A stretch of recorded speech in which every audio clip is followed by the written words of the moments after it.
Alright, so now we're going to get into our first reading activity. So what we're going to be covering today is we're going to be going back over our OWL 5.2. So I'll be able to analyze a fictional text by distinguishing the theme presented within the story.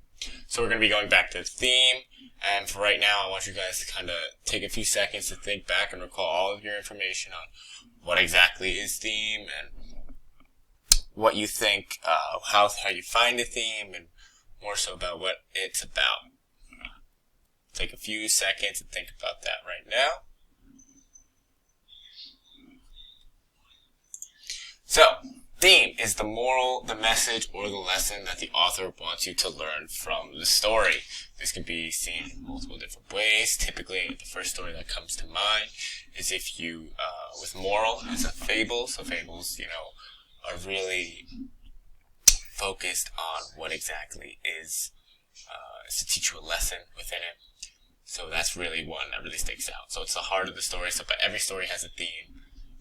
Bridge to Terabithia had a theme. The Watkins to Go to Birmingham had a theme, and those we heavily talked about within it. It's the heart of the story, and it's usually unsaid by the author, but we can infer it in the text. So if you remember yesterday, or if you did the assignment 1, I was making you infer different things based on the questions. What did you think was going to happen in each chapter? So it calls upon that skill as well. So what we're going to do right now is you are going to go right into Schoology, and we're going to go into our I Continue Learning folder, go to assignment 2, because that's what we are on, and today we're going to be reading Cure for Carlotta. So we are going to begin reading this story, and while we're reading this story, begin to think about what is being said on it. So I'm going to begin reading this for you, and then you'll have to answer the focus question based around it, and then you will actually have to go on and do the other story, which we can see right back in Schoology right here. Rules, you'll have to do this one on your own. So, Cure for Carlotta. A boy stood on the deck and sniffed the salty sea air as the ship pitched back and forth. The smell of the sea was familiar and comforting. The boy's earliest memories were of being at sea with his father. They would fish for hours, just the two of them, surrounded by the blue waters of the Mediterranean Sea. Now, Enzio and his family were on a giant ship crossing the Atlantic. Also on board were hundreds of other people, most likely Italians like Enzo's family. There were more people on board than lived in the entire village back home. Trevilia. Enzio clattered down the iron steps of the steerage deck and dove into his bunk. He rested in his head against the pillow. Trevilia wasn't his home anymore. Gone were the fishing boats. Gone was the Mediterranean blue that he had always taken for granted. Who knew what kind of home America would be? One passenger was named Carlotta. Her family was from Rome. Carlotta had been quick to tell him this on the first day of the voyage. New York will not be so different from Rome, Carlotta had said. They're both great cities, but of course, Rome is better. My father has already been to America twice.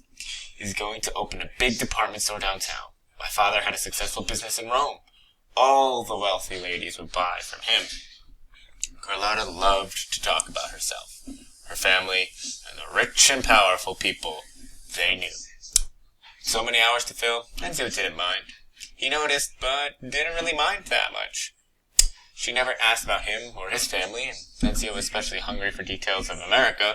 He loved hearing about Carlotta's tales about life in the big city. It sounded exciting, and a little scary. Today, Carlotta was unusually quiet. Her face was pale, and she clutched her stomach with one hand and the ship rails with the other. Up and down, up and down. Will it never stop? She groaned. Enzio took Carlotta's hand from the rail. He pressed his fingers on the inside of her wrist, an inch or so from the palm of her hand. Press this place right here on your wrist, Enzio said. Carlotta looked at him miserably. Enzio could tell that her illness kept her from arguing with him. How well he knew the look on her face. He'd seen it on the faces of many fishermen. He smiled encouragingly. That's right. Keep pressing. An hour later, Carlotta found Enzio. She was still holding her fingers to her wrist. I do feel better, she admitted. How did you know that would work? Is your father a doctor? She asked. Enzio explained that his father had come from a long line of fishermen who had passed down the remedy for seasickness. One of Enzio's uncles always wore a braided wristband with a bead pressed to his wrist. Interested, Carlotta asked for more to hear about Enzio's family. He explained that they were sailing to meet his mother's brothers. One was a successful stonemason in the upstate New York. Another had helped construct the Brooklyn Bridge. Still another worked as a welder, joining the steel frames of the city's skyscrapers. Carlotta looked at Enzio with new respect. Why didn't you tell me any of this? She asked. Enzio simply shrugged. You didn't ask.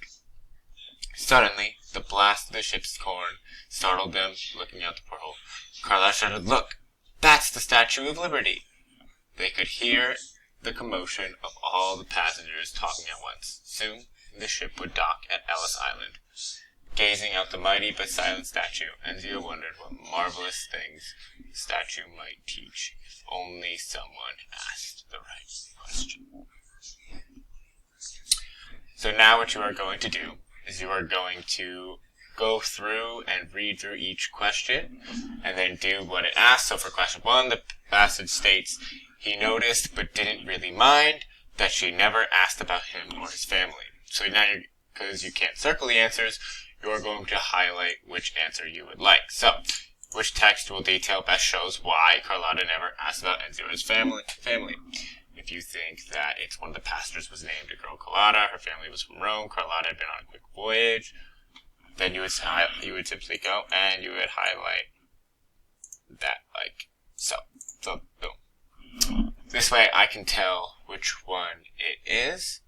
I'm not saying that this is the right answer, because actually it's wrong, so you guys have 3 other choices to make from it. But that's how you are going to do it. And then when you are done, you can go forth and submit it, because I will be able to then see it on my end. So that's going to be your half of your assignment. The other thing is you're going to go back and you are going to click on the rules PDF. It'll load here for you. I want you to read through all of this. It's a really quick story, and then what you're going to do is once you're done reading the story, go back in. Wrong folder. Go back in and begin to answer these focus questions. Alright, and if you have any questions, feel free to, again,